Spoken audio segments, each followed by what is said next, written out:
Thank you very much, Mr. Speaker. For years, this government has promised our fishing industry a sea of opportunity. But today, our boats are tied up in harbour, their propellers fouled with red tape manufactured in Whitehall. Boats that are able to go to sea are landing their catches in Denmark, an expensive round trip of at least 72 hours, which takes work away from processors and other shoreside businesses in this country.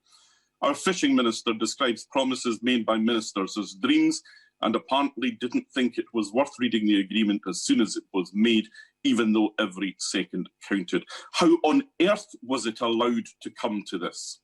The EU trade agreement allows a grace period on customs checks for EU businesses. Why was there no grace period allowed for our exporters?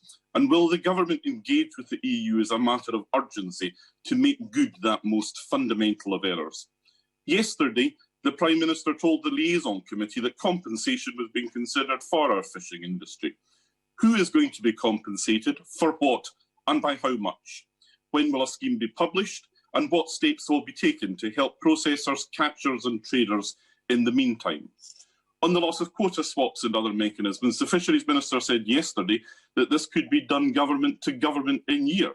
Can the Secretary of State explain today how the literally hundreds of PO to PO swaps done every year are going to be done on a government to government basis? And finally, what will happen at the end of a 5.5-year transition period? A transition normally takes you from point A to point B. This transition takes you from point A to point A with a new negotiation. Is zonal attachment still the government's policy on quota shares? Mr. Speaker, this is a shambles of the government's own making. There is no one else to blame now. When will the minister start listening to the industry? I make him this offer. I can convene a virtual roundtable of all the affected sectors today or tomorrow. Will he meet with me and them to sort this out? The time for complacency has passed.